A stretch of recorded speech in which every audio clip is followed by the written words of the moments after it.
الحمد لله رب العالمين والعاقبة للمتقين والصلاة والسلام على رحمة للعالمين وعلى آله وأصحابه وأولياء أمته أجمعين أما بعد فقد قال الله تبارك وتعالى في الكلام المجيد والقرآن الحميد أعوذ بالله من الشيطان الرجيم بسم الله الرحمن الرحيم ولو أنهم إذ ظلموا أنفسهم جاءوك فاستغفروا الله واستغفر لهم الرسول لوجدوا الله توابا رحيما صدق الله مولانا العظيم وبلغنا رسوله النبي الكريم الحبيب الأمين ونحن على ذلك لمن الشاهدين والشاكرين والحمد لله رب العالمين الصلاة والسلام عليك يا سيدي يا رسول الله الصلاة والسلام عليك يا سيدي يا حبيب الله وعلى آلك وأصحابك يا سيدي يا رسول الله واغثني وادركني يا سيدي يا حبيب الله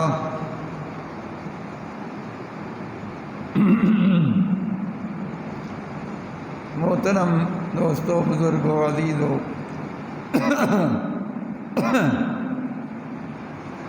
خطبے کے بعد جو میں نے آیت کریمہ تلاوت کی ہے،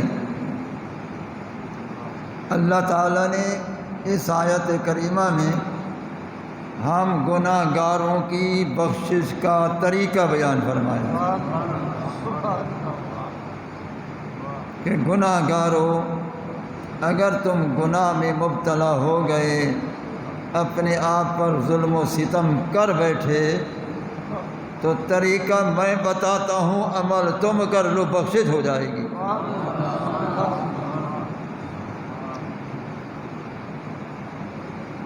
تو جیسے بھی گناہ ہوں، چھوٹے بڑے، کبیرہ، اکبر الکبائر، بہت بڑے بڑے گناہ بھی ہوں،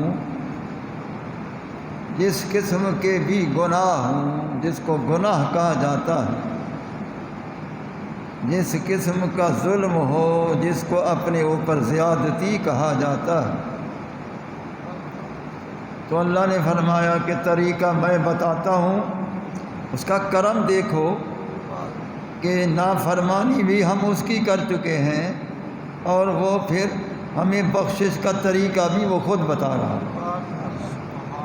یہ بڑی عنایت ہے اس کی، بہت بڑی رحمت ہے کہ گناہ ہم کر بیٹھیں، نافرمانی ہم کر بیٹھیں، پھر طریقہ خود بتائے کہ اس طریقے کو اپنا لو تو میں تم کو بخش دوں گا۔ تو اب وہ طریقہ کون سا ہے؟ وہ طریقہ یہ ہے کہ اللہ تعالیٰ نے ایک دروازہ بتایا ہے کہ جو اس دروازے پر حاضر ہو جائے، اقرار جرم کر لے اور یہاں پہنچ کر مجھ سے معافی مانگ لے، میرا محبوب بھی سفارش فرما دے تو میں بخش دوں گا۔ وَلَوْ أَنَّهُمْ إِذ ظَّلَمُوا أَنفُسَهُمْ جَاءُوكَ فَاسْتَغْفَرُوا اللَّهَ وَاسْتَغْفَرَ لَهُمُ الرَّسُولُ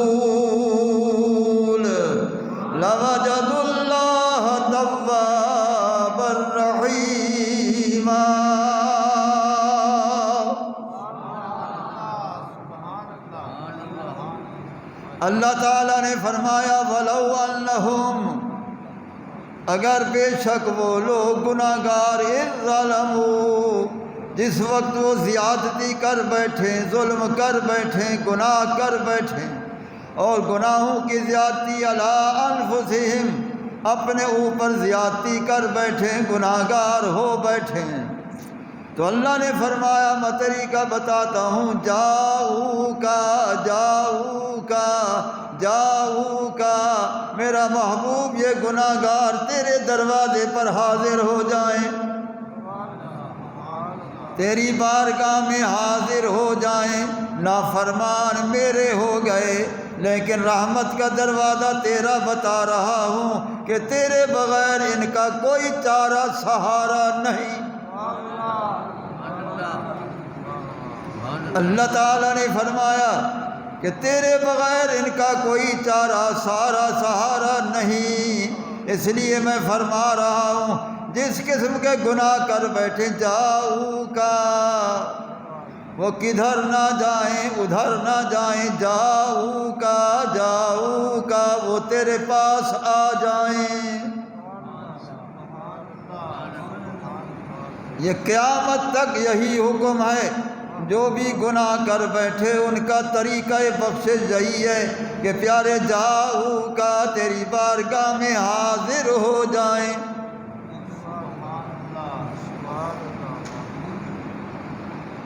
صحابہ کرام کے زمانہ میں صحابہ کرام بذات خود حاضر ہو جاتے تھے دربار رسول صلی اللہ تعالیٰ علیہ وسلم کے اندر، وہ حاضری دیتے تھے، اپنے جس کس نے جو کچھ کیا ہوتا تھا اقرار کر لیتا تھا، اللہ سے معافی طلب ہوتا تھا، اللہ تعالیٰ فرماتا ہے میرا محبوب اشارہ کر دے تو میں بخش دیتا ہوں۔ اب قیامت تک یہی حکم ہے کہ جو جہاں بھی ہو، کہاں بھی ہو، مشرق ہو، مغرب ہو، جنوب ہو، شمال ہو، کروڑوں میلوں پر ہو، جب وہاں جو بھی گناہ کر لیا ہے، فرمایا کہ جاؤ کا وہ تیری بارگاہ میں حاضر ہو جائیں، یا تو وہ سفر کریں گھر سے اور سیدھا نیت کریں کہ میں مدینۃ الرسول میں جا رہا ہوں، سرکار کے پاک شہر مقدس میں جا رہا ہوں، اور روضۃ الرسول کی حاضری میں جا رہا ہوں، اور مواجہ شریف سنہری جالی مبارک کے سامنے حاضری دینے کے لیے جا رہا ہوں۔ گھر سے چلے تو یہی نیت کرے کہ فقط بارگاہ رسول کریم علیہ تحیت و تسلیم میں حاضری دینے کے لیے جا رہا ہوں، اور کوئی کام نہیں ہے، اور کوئی کام نہیں ہے، یہی کام ہے کہ محبوب کی حاضری نصیب ہو جائے۔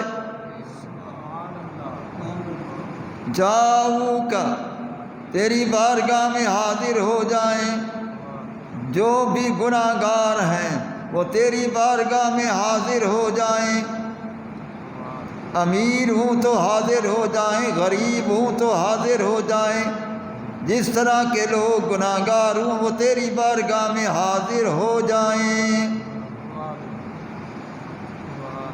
اما علماء اہل سنت نے لکھا اگر کوئی ایسا غریب آدمی ہے جو زاد راہ نہیں ہے، سفر خرچ نہیں ہے، وہ نہیں ادا کر سکتا، نہیں جا سکتا، اور اس کی تمنا ہے کہ میری بخشش ہو جائے، تو وہ کیا کرے؟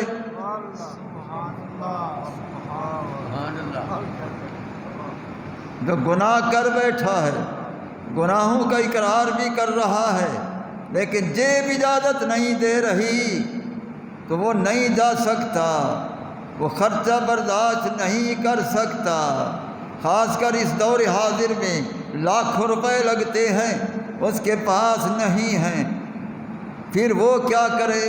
علماء اہل سنت نے طریقہ بتایا کہ اس کا طریقہ یہ ہے کہ تصور کرے، اکیلا بیٹھ کر تصور کرے اور اپنے سینے کو مدینہ بنا لے،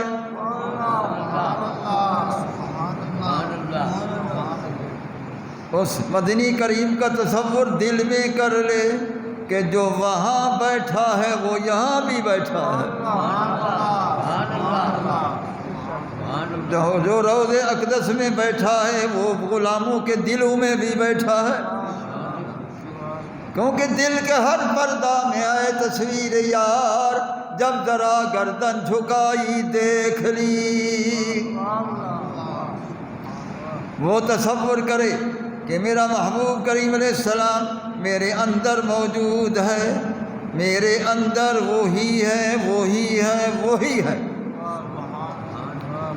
ادھر ہی تصور کر کے عرض کرے کہ پیارے میرا ایمان ہے کہ تو میرے دل میں جلوہ گر ہے، موجود ہے، اب میں گناہ گار ہوں پیارے، میں اللہ کی بارگاہ میں بھی توبہ کرتا ہوں، استغفار کرتا ہوں، اور تو بھی اشارہ بخشش کر دے تو میرا بیڑا پار ہو جائے گا۔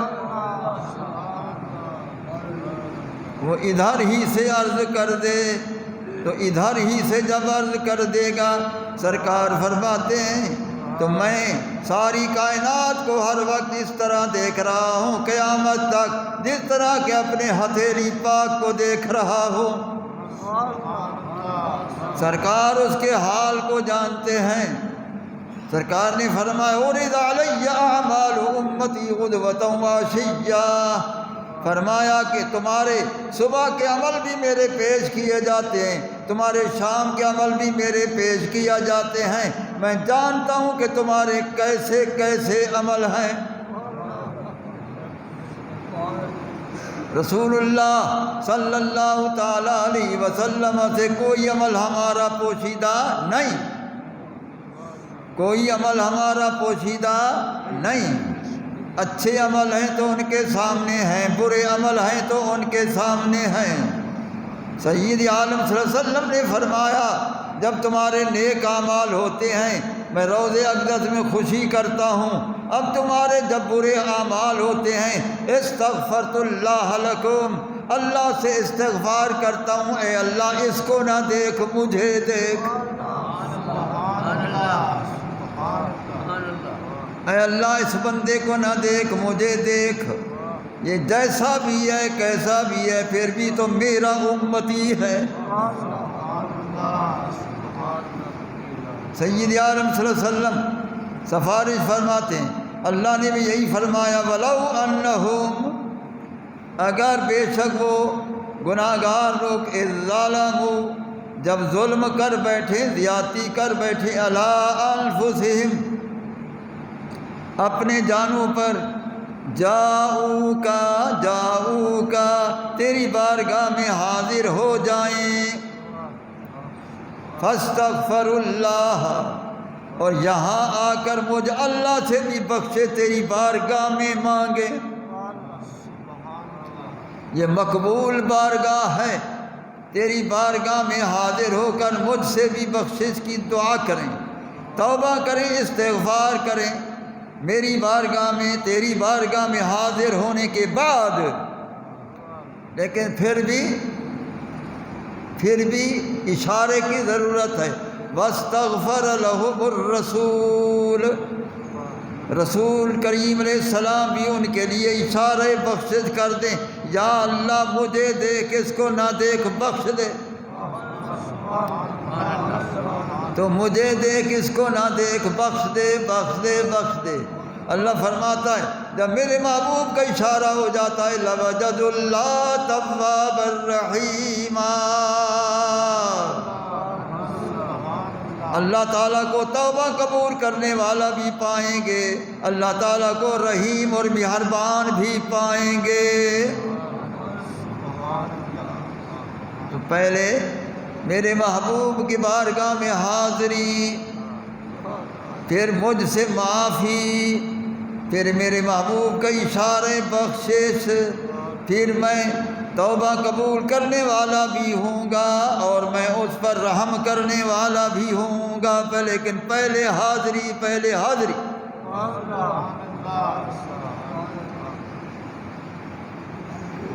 انسان جب عمرے پر جائے تو یہی نیت کرے کہ میں محبوب کریم کی بارگاہ میں حاضری دینے کے لیے جا رہا ہوں، حج پر جائے تو یہی نیت کرے کہ میں بارگاہ رسول کریم میں جا رہا ہوں حاضری کے لیے، اور ان کے صدقے میں اللہ عمرہ بھی کرا دے گا، حج بھی کرا دے گا۔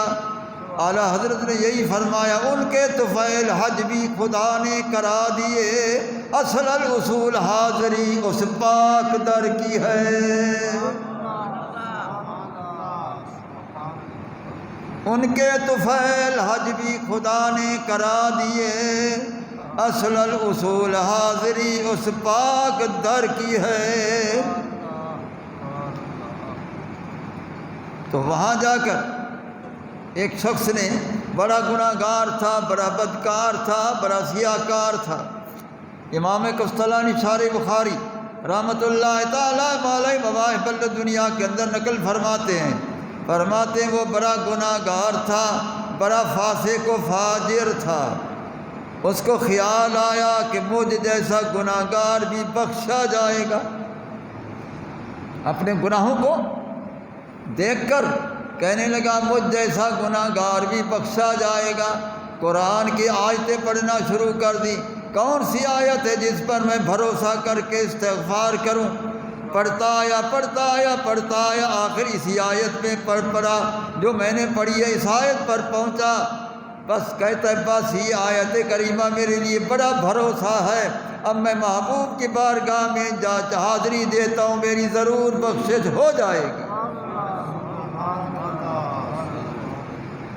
وہ سفر شروع کیا، سفر کرتے آخر مدینہ منورہ پہنچ گیا، حرم شریف پہنچ گیا اور جالی مبارک کے سامنے حاضر ہو چکا۔ جالی مبارک کے سامنے حاضر ہو چکا۔ دعا کریں کہ میں بھی منگل کے دن جا رہا ہوں، خیریت سے حاضری ہو جائے۔ تو پھر وہ حاضر ہو چکا۔ امام قسطلانی فرماتے ہیں وہ کھڑا ہوا ہے بارگاہ رسول کریم میں۔ فتاوی عالمگیر والا لکھ رہا ہے کہ جب یہ حاضری نصیب ہو تو کیسی ہو؟ فرماتا یقف کما یقف فی الصلاۃ، محبوب کے سامنے، جالی مبارک کے سامنے ایسے ہاتھ باندھ کر کھڑے ہو جاؤ جس طرح نماز میں خدا کے سامنے ہاتھ بند کر کھڑے ہوتے ہو۔ اس ادب سے آپ ہاتھ باندھ کر کھڑے ہو جاؤ، یقف کما یقف فی الصلاۃ، جس طرح نماز میں احکم الحاکمین کی بارگاہ میں کھڑے ہوتے ہو ہاتھ باندھ کر۔ لہذا محبوب کریم علیہ السلام کی بارگاہ اقدس میں ہاتھ باندھ کر کھڑے ہو جاؤ۔ پہلا طریقہ ہاتھ باندھ کر کھڑے ہو جاؤ۔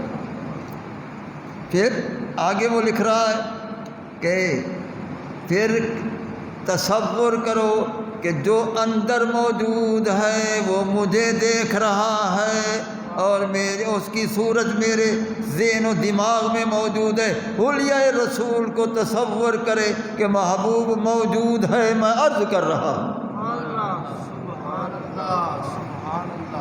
سرکار کی صورت مبارکہ کا تصور کرے، سرکار کی شکل مبارک کا تصور کرے، سرکار کے حلیہ مبارک کا تصور کرے۔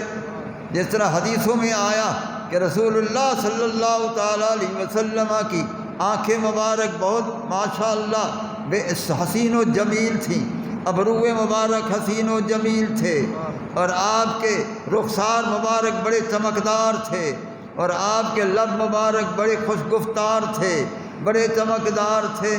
تو یہ زلف مبارک جو تھی گھنگریالی تھی۔ تو اس طرح جس طرح حلیہ مبارک حدیثوں میں آیا، یہی تصور کرے کہ محبوب اس نقش و نگار والا میرے سامنے موجود ہے۔ یہی تصور کرے اور تصور کر کے عرض کرے کہ پیارے میں کدھر جاؤں، میرا کوئی اور دروازہ نہیں سوا تیرے دروازے پاک کے، میرا کوئی اور سہارا نہیں سوا تیرے سہارا کے، میرا بھروسہ بھی تو، سہارا بھی تو، مجھے بخشوانے والا بھی تو، میرا سب کچھ تو، میرا دین ایمان بھی تو۔ یہ عرض کرے کہ محبوب میں حاضر ہو چکا ہوں، میں نے قرآن مجید کی بڑی تلاوت کی، تلاوت کرتا آیا، جب اس آیت پر پہنچا ہوں مجھے بڑا بھروسہ ہو گیا کہ اب خیر ہے۔ تو یہ آیت کریمہ مجھے بڑا بھروسہ دلایا کہ اللہ نے فرمایا جس قسم کا کوئی ظلم کرنے والا اپنی جان پر ہو، جس طرح کے گناہ کرنے والا ہو، تیری بارگاہ میں حاضر ہو جائے تو پیارے اس آیت کو پڑھ کر مجھے بھروسہ ہوا میں حاضر ہو چکا ہوں، میری بخشش تو کرا دے۔ گناہوں کی گٹھڑیاں میرے سر پر ہیں، گناہوں کا وزن میرے سر پر ہے، گناہوں کا بوجھ میرے سر پر ہے۔ پیارے یہ گناہوں کا بوجھ بھی چلا جائے، یہ وزن گناہوں کا بھی چلا جائے اور میری بخشش بھی ہو جائے، پر اس وقت ہو جائے۔ وہ عرض کر رہا ہے بارگاہ رسول کریم علیہ السلام میں کہ پیارے میری بخشش ہو جائے، پر ابھی ہو جائے، بڑا فاسق ہوں، بڑا گناہ گار ہوں، بڑا بدکار ہوں، تیری رحمت کے دروازے پر حاضر ہوا ہوں۔ میرے اللہ نے مجھے یہی سکھایا ہے، یہی طریقہ بتایا ہے، اس لیے میں حاضر ہو چکا ہوں، کرم فرما۔ یا رسول اللہ انظر حالنا، یا حبیب اللہ اسمع قالنا، اننی فی بحر غم مغرق، خذ یدینا سہل لنا اشکالنا۔ پیارے کرم کی نگاہ فرما، میں تو کہیں نہیں جا سکتا تیرے دروازے کے بغیر، میرا کوئی اور دروازہ نہیں سوا دروازے رسول کریم کے، میرا کوئی سہارا نہیں سوا تیری ذات پاک کے۔ وہ اس طرح گفتگو کر رہا تھا کہ گویا کہ آمنے سامنے سرکار کو عرض کر رہا ہے، سرکار سن رہے ہیں۔ وہ عرض کرتا رہا، پیارے میرے اللہ کا فرمان ہے، میں اس کی بارگاہ میں عرض کرتا ہوں، یا اللہ تیرے حکم کے مطابق تیرے محبوب کی بارگاہ میں حاضر ہو چکا ہوں، میں اپنے تمام گناہوں کی بخشش چاہتا ہوں اور میں توبہ کرتا ہوں، استغفار کرتا ہوں، یا اللہ مجھے بخش دے، میں حاضر ہو چکا ہوں۔ اللہ کی بارگاہ میں عرض کیا، پھر سرکار کی بارگاہ میں عرض کیا کہ پیارے اشارہ بخشش تو کر دے، اشارہ بخشش تو کر دے۔ اب سرکار مدینہ صلی اللہ تعالیٰ علیہ وسلم نے اس کے گڑ گڑانے پر، عاجزی کرنے پر، رونے پر، اس کے چلانے پر آپ کو رحم آیا، آپ نے اشارہ بخشش کر دیا، مولا یہ جتنا گناہ گار ہے وہ میرے دربار میں آ چکا ہے، ابھی بخش دے۔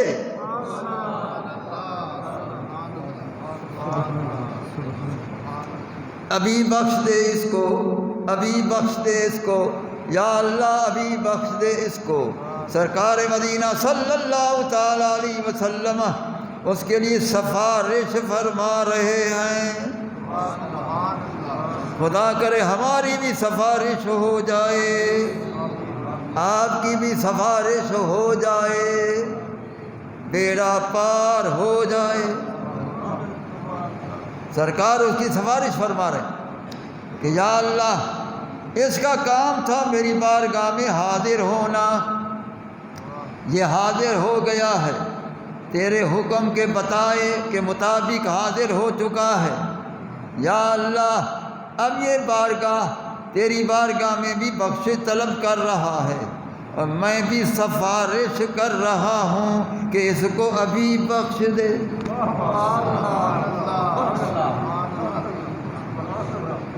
اس کو ابھی بخش دے۔ اس کو ابھی بخش دے، اس کو ابھی بخش دے۔ اب اس بندے کو کیسے علم ہو کہ میری سفارش ہو گئی؟ اس کو کیسے علم ہو کہ میری بخشش ہو گئی؟ اس کو کیسے علم ہو کہ میری گناہوں کی گٹھڑیاں چلی گئیں؟ اب کیسے اس کو علم ہو؟ وہ تو محبوب اور محب کے درمیان باتیں تھیں، اس کو کیسے علم ہو؟ تاکہ اس کو یقین ہو جائے کہ میری بخشش ہو گئی ہے۔ کسرانی نے آگے بڑی وضاحت کی ہے، اللہ تعالیٰ اس کی قبر انور پر کروڑوں رحمتیں نازل فرمائے۔ امام کسرانی فرماتے ہیں کہ ابھی وہ کھڑا ہوا ہے، سرکار نے اشارہ بخشش کر دیا کہ مولا مجھے دیکھنا ہے، اس کو نہیں، میری شکل انور کو دیکھنا اس کو نہیں، میری ذات کو دیکھنا ہے اس کو نہیں، میرے محبوب ہونے کو دیکھنا اس کو نہیں، میرے حبیب ہونے کو دیکھنا اس کو نہیں، میرے شفیع المذنبین ہونے کو دیکھنا اس کو نہیں۔ یا اللہ بخش دے۔ اب اشارہ بخشش تو ہو چکا، تو بخشش بھی ہو گئی، اب اس کو کیسے علم ہو؟ اشارہ بخشش تو ہو چکا، واستغفر لہم الرسول ہو چکا، اشارہ بخشش ہو چکا، اب اس کو کیسے علم ہو؟ اب میں بتاتا ہوں کسطلانی کیا لکھتے ہیں کہ اس کو کیسے علم ہوا۔ اس کو کیسے علم ہوا؟ وہ ابھی کھڑا ہوا ہے اس انتظار میں کہ خوشخبری کا کوئی پیغام آئے، جالی مبارک سے کوئی پیغام مسرت کا آئے، کوئی رحمت کا کرم ہو جائے۔ وہ کھڑا ہوا ہے ہاتھ باندھ کر، جب وہ کھڑا ہوا ہے ہاتھ باندھ کر تو کس کی آواز آئی؟ جو جس کی آواز آوازوں کی سردار آواز، سارے نبیوں کی آوازیں ایک طرف، آواز رسول کریم ایک طرف، تو سرکار مدینہ صلی اللہ تعالیٰ علیہ وسلم جالی مبارک سے اندر سے آواز آتی ہے، قد غفر لک، قد غفر لک، قد غفر لک، بے شک تیرے لیے بخشش کر دی گئی ہے۔ بہت شکریہ اکرم صاحب، دیکھا ہے یہ آواز آئی روضہ شریف سے، قد غفر لک، قد غفر لک، قد تحقیق کے لیے ہے، یعنی شک بھی نہیں ہے، پک ہو گیا۔ قد غفر لک، بے شک حق بات ہے تیری بخشش کی گئی، ہو گئی، ہو گئی، ہو گئی۔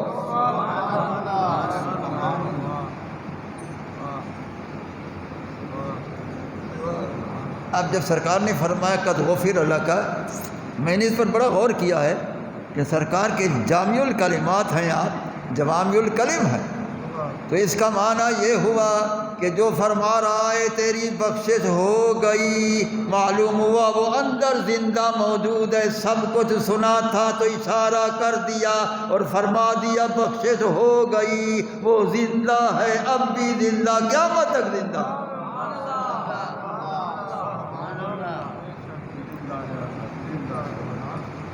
تو زندہ ہے واللہ، تو زندہ ہے واللہ، میرے چشم عالم سے چھپ جانے والا،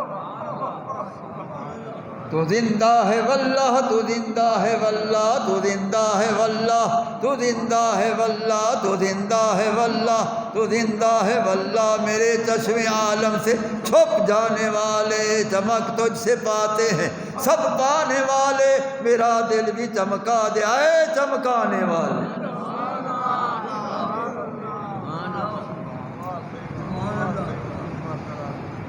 سبحان اللہ، سبحان اللہ۔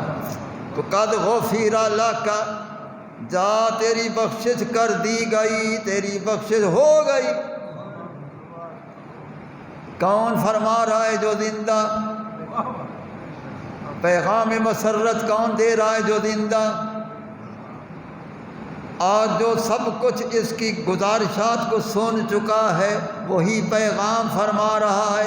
معلوم ہوا جو کچھ عرض کیا جائے وہ سنتے بھی ہیں، کام کر دیتے بھی ہیں۔ ایسا نہ سمجھا، جو گزارشات کریں وہ سنتے بھی ہیں، وہ توجہ کریمانہ فرماتے بھی ہیں، وہ سفارش فرماتے بھی ہیں، پھر بخشوا دیتے بھی ہیں۔ سمجھا بات، سمجھا ایسا کہ نہیں، وہ بخشوا دیتے بھی ہیں۔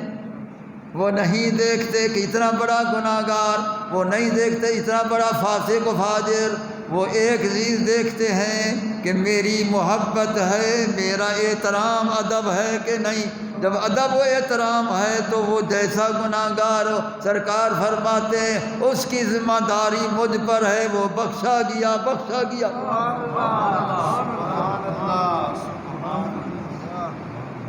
قد غفر لک، وہ بے شک بخشا گیا۔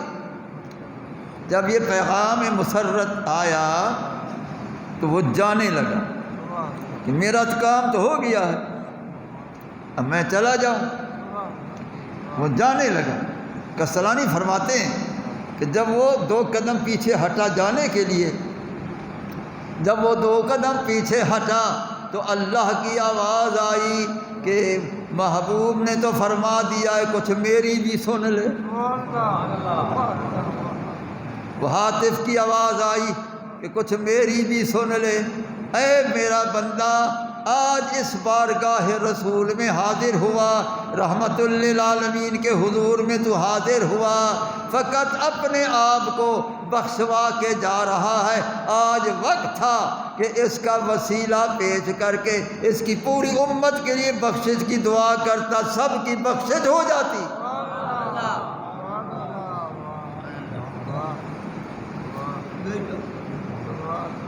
اب بتائیں کہ اس طرح گناہگار جب حاضر ہوتے ہیں، گڑ گڑا کر عرض کرتے ہیں، سرکار سنتے ہیں، سن کر کرم فرماتے ہیں اور بخشش کرا دیتے ہیں،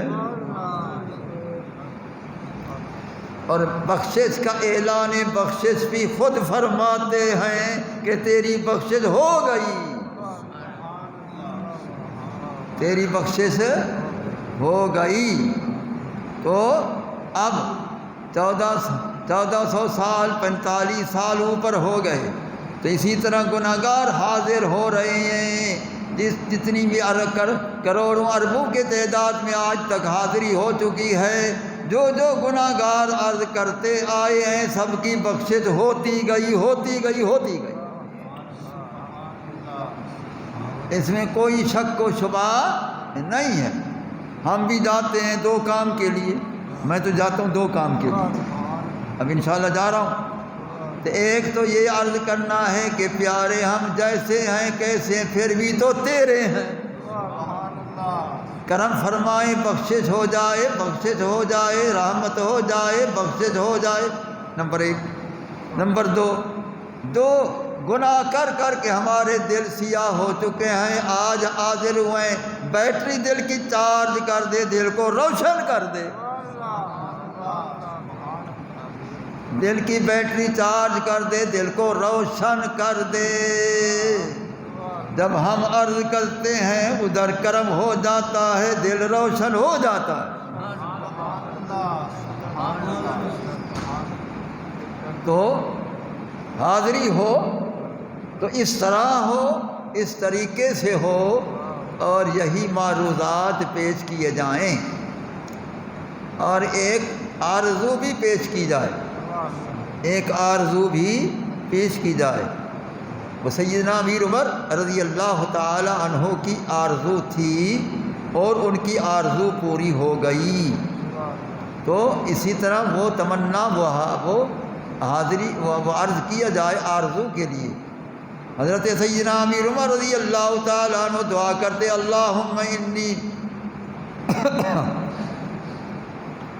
اے اللہ، میں امیر عمر عرض کرتا ہوں کہ یا اللہ اگر مجھے دنیا سے لے جائے تو شہید کر کے لے جانا اور مدفن میرا مدینے پاک میں کرنا۔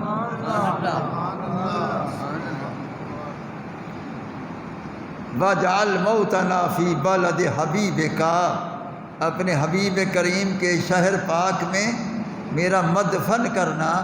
یا اللہ میری یہی دعا ہے، اللہم ارزقنا شہادۃ فی سبیلک واجعل موتنا فی بلد حبیبک۔ اے اللہ دو دعائیں ہیں، ایک تو شہادت نصیب ہو، اور دوسرا دفن تیرے پاک محبوب کے پاک شہر میں نصیب ہو۔ یہی آرزو وہاں پیش کریں کہ یا رسول اللہ کرم فرمائیں، تیرے آگے کوئی بعید نہیں کہ ہمارا وقت اجل مدینے پاک میں ہو جائے، جنت البقیع نصیب ہو جائے۔ یہ آرزو بھی پیش کرنا چاہیے۔ سیدنا امیر عمر رضی اللہ تعالیٰ عنہ کی یہ دونوں تمنائیں تھیں، اللہ نے دونوں پوری کی، شہادت بھی نصیب ہوئی اور مدفن وہ شہر میں چاہتے تھے، خود بخود پہلو رسول میں دفن ہوئے۔ پہلو رسول میں وہ دفن ہوئے ہیں۔ یہ ان کی خوش بختی ہے، خوش قسمتی ہے کہ شہادت کا درجہ بھی مل گیا اور تدفین بھی پہلو رسول روضۃ الرسول کے اندر ہے۔ اللہ نے ان دونوں یاروں کو جدا ہونے نہیں دیا، محبوب سے وابستہ رکھا۔ وہ دنیا میں بھی تھے تو وابستہ تھے، اب مزاروں میں ہیں تو وابستہ، ان کو جدا رکھا ہی نہیں، ان کو محبوب کے قرب میں جگہ عطا فرمائی ہے۔ تو یہ کرم رسول ہے صلی اللہ علیہ وسلم۔ تو یہی بھی عرض کرنا چاہیے وہاں کہ یا رسول اللہ صلی اللہ علیہ وسلم گناہوں کی بخشش بھی ہو جائے اور موت مدینۃ الرسول میں نصیب بھی ہو جائے اور مدفن جنت البقیع بھی نصیب ہو جائے۔ یہ وہاں ضرور عرض کرنا چاہیے، جن کو بھی یہ موقع ملے، جن کو بھی یہ موقع ملے تو یہ عرض وہاں کرنا چاہیے۔ تو جب بھی روزانہ حاضری ہو اس ادب سے ہو، اس ادب سے ہو۔ بعض لوگ سارا دن حرم شریف میں رہتے ہیں، وہاں ماشاءاللہ اتنا اللہ نے ان کو ہمت دی کہ پورا دن وہ حرم شریف میں رہتے ہیں۔ بعض آتے ہیں نمازیں پڑھ کر چلے جاتے ہیں، بعض آتے ہیں کچھ دیر حاضر رہ کر بیٹھ کر پھر چلے جاتے ہیں۔ تو جتنا کسی کی ہمت اسی طرح ہوتا ہے۔ میں بھی کافی سال عرصہ دراز تو میں سارا دن حرم میں رہتا تھا، رمضان شریف پورا حرم کے اندر رہتا تھا، تو وہاں تراویح، وہاں روزے، وہاں اعتکاف، وہاں عید، سب کچھ وہاں۔ تو اس طرح بھی اللہ کے بندے ہیں، تو بعض اوقات مقرر ہوتے ہیں اس میں آتے ہیں پھر چلے جاتے ہیں۔ میں تو اب اس سن پیری میں آ چکا ہوں، اس لیے صبح کی نماز تو میں اندر حرم شریف میں ہوتا ہوں۔ صبح کی نماز حرم شریف میں پڑھ کے پھر بیٹھ جاتا ہوں، کچھ درود پاک کی تسبیح پڑھنے کے لیے، پھر اشراق تک۔ اشراق کی نفل کا ٹائم آیا تو میں نے پھر اشراق کی نماز شروع کر دی، 4 رکعت نفل اشراق پڑھ کے پھر میں حاضری کے لیے باب السلام کی طرف جاتا ہوں۔ پھر باب السلام کی طرف پہنچ کر پھر اندر جاتے جاتے آخر سنہری جالی مبارک سامنے سنہری جالی مبارک سامنے آتی ہے۔ جاتے ہوئے پہلے رسول اللہ صلی اللہ علیہ وسلم کی بارگاہ میں حاضری ہوتی ہے، وہی جالی مبارک پہلے ہے، پھر تھوڑا آگے ابوبکر صدیق کی جالی مبارک، پھر تھوڑا آگے سیدنا امیر عمر کی جالی مبارک، پھر یہاں صلاۃ السلام پڑھتے ہیں۔ صلاۃ السلام عرض کر کے بارگاہ رسول صلی اللہ علیہ وسلم میں اس نیت سے پڑھتے ہیں کہ جو میں سلام پڑھ رہا ہوں سرکار سن بھی رہے ہیں، واپسی جواب بھی عطا فرمائیں۔ یہ عقیدہ ہوتا ہے، اس اعتقاد سے حاضری دیتے ہیں کہ سرکار ہمارے سلام سن بھی رہے ہیں اور سلام کے جواب عطا بھی فرما رہے ہیں۔ ہمارے کان نہ سنیں تو ہمارے کانوں کی قوت سامعہ کا قصور ہے، لیکن سرکار فرماتے ہیں جو بھی میرا غلام جب بھی مجھ پر سلام پڑھے میں فوراً اس کے سلام کے جواب عطا فرماتا ہوں، اس کے سلام کے جواب عطا فرماتا ہوں۔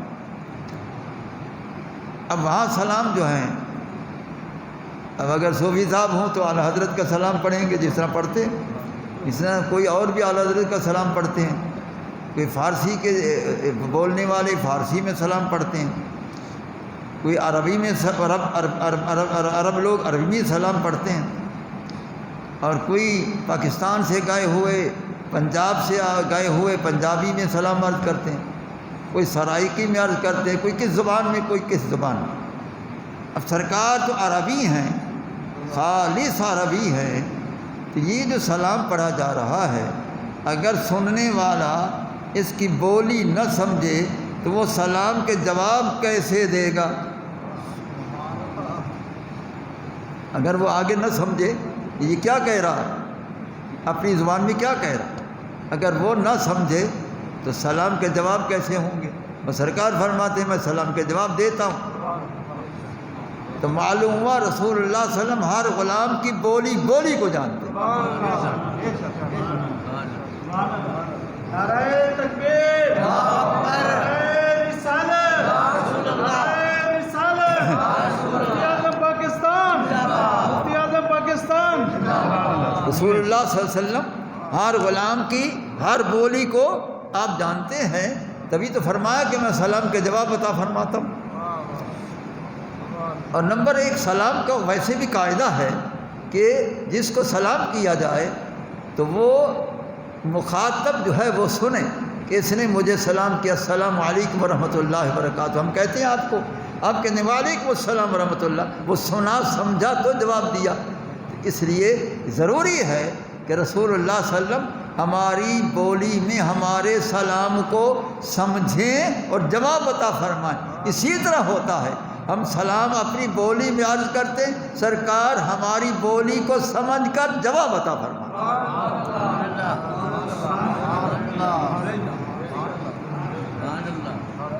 اس طرح تو میں نے ثابت کر دیا، اب صراحتاً ثابت کروں، صراحتاً صحابہ نے ہمارا بھلا کیا تھا جب سرکار نے فرمایا کہ جو میرا غلام جہاں بھی ہو کہاں بھی ہو تو وہ سلام پڑھے تو میں سلام کے جواب دیتا ہوں۔ صحابہ نے عرض کیا پیارے سلام کے جواب تو آپ دیں گے لیکن اتف کہو سلام ہم یا رسول اللہ، پیارے پہلے ہمیں یہ تو بتائیں آپ ان کی بولیوں کو سمجھیں گے؟ اتف کہو سلام ہم یا رسول اللہ، آپ ان کے سلام کی بولیوں کو سمجھیں گے؟ فرما قال نعم ورد الیہ، فرما ہاں میں بولیوں کو سمجھوں گا بھی صحیح، ان کو اس کی بولی میں جواب بھی دوں گا۔ اب صراحتاً بھی فرما دیا کہ ہم سلام سمجھتے ہیں، سلام کے جواب بھی عطا فرماتے ہیں۔ سعدی رحمۃ اللہ تعالی علیہ نے جب یہ ربائی پیش کی تھی معراج شریف کی اور میلاد شریف کے سلسلے میں، جب انہوں نے پیش کی تھی بلغ العلا بکمالہ کشفت الدجی بجمالہ حسنت جمیع خصالہ صلو علیہ وآلہ۔ پیارے تو اپنے بلندی کو پہنچا ہے تو اپنے کمال سے پہنچا ہے، اور تیرے تشریف لانے سے سارے اندھیرے کفر کے ختم ہو گئے، تیرے سارے خصائل مبارکہ صفات اچھے ہیں۔ اے غلامو رسول اللہ پر سلام درود و سلام پڑھتے رہو۔ جب انہوں نے یہ ربائی پیش کی بلغ العلا بکمالہ کشفت الدجی بجمالہ حسنت جمیع خصالہ صلو علیہ وآلہ۔ سرکار وہ عربی میں عرض کر رہا ہے، سرکار فرماتے ہو وہ اصل ان کی زبان فارسی ہے، سرکار فرماتے باز بگو اے سعدی، سعدی پھر کہو میں خوش ہو رہا ہوں۔ سرکار فارسی میں فرما رہے ہیں باز بگو اے سعدی، اے سعدی پھر کہو میں بڑا خوش ہو رہا ہوں۔ تو معلوم ہوا رسول اللہ صلی اللہ علیہ وسلم ہر بولی کو جانتے ہیں، سمجھتے ہیں۔ اس کے علاوہ بھی حضرت آدم علیہ السلام کو اللہ تعالیٰ نے ان کی اولاد قیامت تک جتنی بھی بولیوں والے پیدا ہونے والے تھے، آدم علیہ السلام کو اللہ نے ان کی سب کی بولیوں کا علم عطا فرمایا۔ جب ان کی اولاد قیامت تک ہونے والی کی سب کی بولیوں کا علم آدم علیہ السلام کو ہے، اور روح المعانی والا لکھ رہا ہے کہ وہ تو صرف خلیفۃ اللہ تھے، انہ صلی اللہ علیہ وسلم خلیفۃ اللہ الاعظم، فرمایا میرے نبی کریم السلام اللہ کے سب سے بڑے خلیفہ۔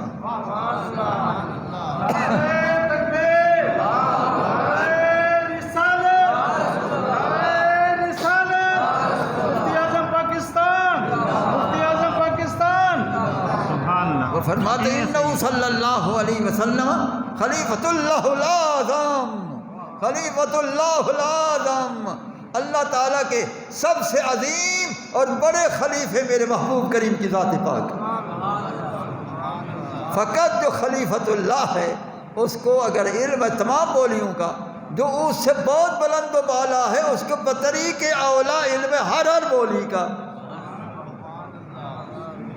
تو تب بھی رسول اللہ صلی اللہ علیہ وسلم ہمارے سلام کو اور بولی کو جانتے ہیں، سلامت کا جواب عطا فرماتے ہیں۔ بلکہ ہم اپنی زبان میں جو معروضات پیش کرتے ہیں سرکار ہمارے معروضات بھی سمجھتے ہیں۔ اگر معروضات نہ سمجھیں تو پھر سفارش کیسے فرمائے، پھر کیسے سفارش فرمائے؟ تو معلوم ہوا وہ ہمارے معروضات کو بھی سمجھتے ہیں کہ یہ کیا کہہ رہا ہے، لہذا معروضات کو بھی سمجھتے ہیں، صلاۃ و سلام کو بھی سمجھتے ہیں۔ تو میں تو وہاں صبح کی نماز، پھر وہ اشراق تک بارگاہ رسول میں حاضر رہنا، پھر حاضری کے لیے جانا، صلاۃ و سلام رسول اللہ کی ذات گرامی پر اولاً، پھر سیدنا ابو بکر صدیق پر، سیدنا امیر عمر پر، حضرت امیر عثمان پر، مولا علی پر، سب پر وہاں میں پیش کرتا ہوں چاروں یاروں پر، کیونکہ سن 61 کے اندر میرے والد گرامی علیہ رحمت جب 5ویں حج پر گئے تھے تو انہوں نے خواب میں یہ سنا کہ رسول اللہ صلی اللہ علیہ وسلم حکماً فرمایا کہ حافظ صاحب 4 مرتبہ حج پر آئے ہو، ہم نے حکم نہیں دیا، اب ہم حکم دیتے ہیں کہ میرے چاروں یاروں پر یہاں سلام پڑھا، کہ 2 میرے پاس ہیں، ایک جنت البقیع میں ہے، ایک نجف حجنب جہاں بھی ہیں، وہ ظاہراً جہاں ہے باطناً وہ بھی میرے پاس ہیں۔ تو والد صاحب رحمۃ اللہ علیہ کے ساتھ پتہ نہیں 20-25 لوگ تھے، ان سب کو آپ نے اعلان فرمایا کہ آج کے بعد رسول اللہ صلی اللہ علیہ وسلم کی بارگاہ میں چاروں یاروں پر سلام پیش کریں۔ اس لیے میں چاروں یاروں پر سلام پیش کرتا ہوں روزانہ، اشراق کے بعد، پھر اس کے بعد قیامگاہ پر جاتا ہوں، پھر عصر کو آتا ہوں، پھر عصر بھی حرم شریف، مغرب بھی حرم شریف، عشاء بھی حرم شریف، پھر عشاء کے بعد پھر باب السلام، پھر حاضری، پھر صلاۃ و سلام، پھر اجازت لیتا ہوں پیارے صبح تک اجازت تو دے دے، اجازت دے دے صبح تک، پھر میں صبح کی نماز پھر آپ کے کرم سے حاضر ہوں گا، ویسے مجھے کوئی طاقت نہیں، آپ کے کرم سے حاضر ہوں گا، پھر اجازت لے کر پھر میں اجازت یافتہ ہوگا، پھر باہر آتا ہوں جاتا ہوں۔ اس طریقے سے وہاں میری تو اس سن پیری کی وجہ سے یہ 3 ٹائم 5 ٹائم اس طرح حاضری ہوتی ہے، تو اللہ تعالیٰ قبول فرمائے۔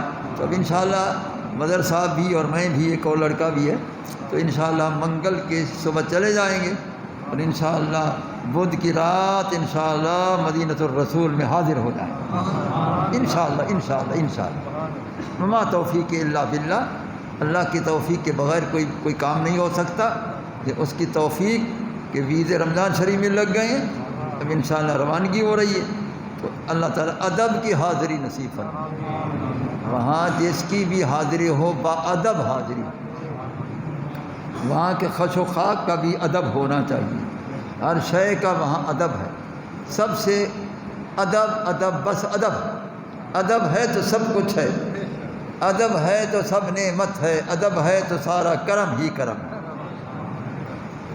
محبت ہو، آنکھوں پر آنکھیں برس پڑیں محبت رسول میں، اور آنکھوں کو رونا نصیب ہو جائے، اور اس کے بعد یہ ہے کہ ادب ہی ادب ہو، ادب سے حاضری ہوتی رہے۔ تو رسول اللہ صلی اللہ تعالیٰ علیہ وسلم کرم فرماتے ہیں، جتنے دن کی حاضری نصیب و کرم ہے، ہمارے 15-16 دن ہیں، تو بس یہ ہمارے لیے بہت کافی ہے، بہت کرم ہے۔ وہاں تو ایک ساتھ مل جائے تو سبحان اللہ، تو جائے کہ 15-16 دن بن جائیں، 3 دن مکہ شریف کے اور باقی مدینہ پاک کی حاضری۔ مکہ میں تین دن۔ میں ایک عربی میرے ساتھ بیٹھا ہوا تھا، آج سے کئی سال پہلے، اعتکاف میں تھا میرے خیال، مجھے کہنے لگا عربی زبان میں کہ آپ کب آئیں؟ میں نے کہا مجھے 25 دن ہو گئے۔ 25 دن؟ میں نے کہا مکۃ المکرمہ میں کتنے دن رہے؟ میں نے کہا 4 گھنٹے۔ 4 گھنٹے عمرہ ادا کیا، فوراً میں چل کر ادھر حاضر ہو گیا۔ ارے یہ کیا ہو گیا؟ میں نے کیا ہو گیا؟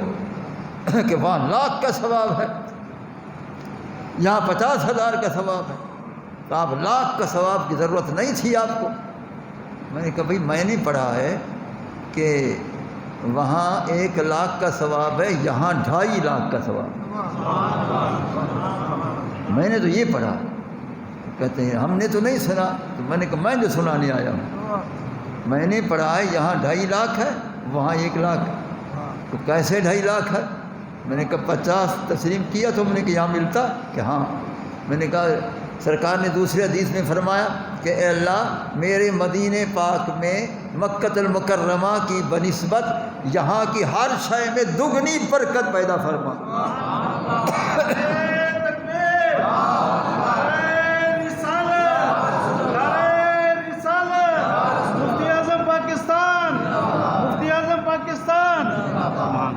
تو میں نے کہا پھر سرکار نے فرمایا کہ اے اللہ میرے مدینہ پاک کے اندر مکۃ المکرمہ کی بنسبت ہر شے میں دگنی برکت پیدا فرما۔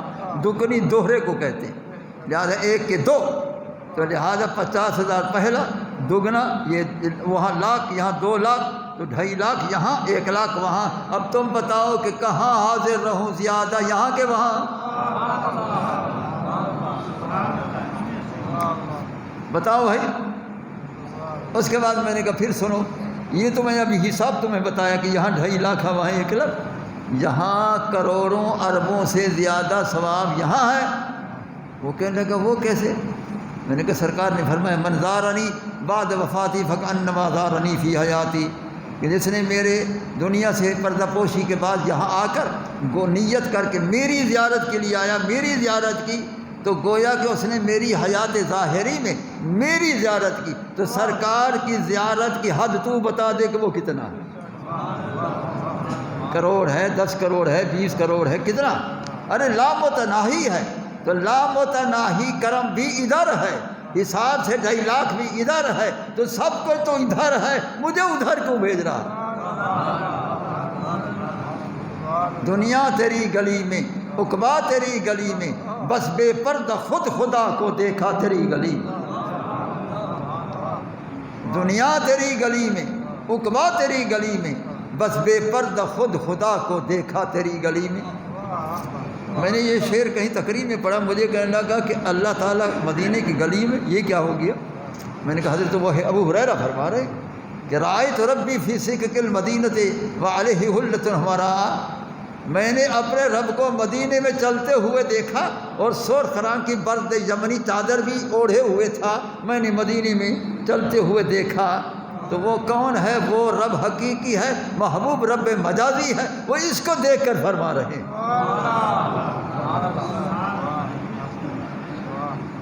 اس لیے میں نے کہا کہ یہی تو میرا عقیدہ بھی یہی ہے، جو حضرت ابو ہریرہ کا عقیدہ وہی میرا عقیدہ۔ تو اس لیے وہاں سب کچھ وہاں ہے، سب کچھ وہاں ہے، خدا کا سارا کرم وہاں ہے، خدا کا سارا فضل وہاں ہے، خدا کی ساری رحمت وہاں ہے، سب کچھ وہاں ہے، اور سب نظارے وہاں ہوتے ہیں، لیکن وہ مانگنے والا ہو تو وہ دینے والا ہر وقت اس کی سخاوت جوشوں پر ہے۔ اللہ فرماتا ہے ما آتاکم الرسول فخذوہ، جو کچھ بھی میرا محبوب دے لینے کی کرو، بس لینے کی کرو۔ اللہ تعالیٰ لینے والا بنائے، لینے کا طریقہ عطا فرما، آمین۔ اللہم اہدنا علی محبتک وعلی محبت حبیبک وامتنا علی محبتک وعلی محبت حبیبک۔ اللہم ارزقنا زیارت مکۃ المکرمہ، اللہم ارزقنا زیارت مدینۃ المنورہ، اللہم ارزقنا شہادۃ فی سبیلک واجعل موتنا فی بلد حبیبک، واجعل موتنا فی بلد حبیبک، واجعل موتنا فی بلد حبیبک صلی اللہ علیہ وسلم، آمین آمین آمین۔ صلی اللہ تعالی علی خیر خلقہ سیدنا مولانا محمد وعلی آلہ وصحابہ واہل بیتہ وعترتہ وعلماء ملتہ واولیاء امتہ اجمعین، آمین آمین آمین برحمتک یا ارحم الراحمین۔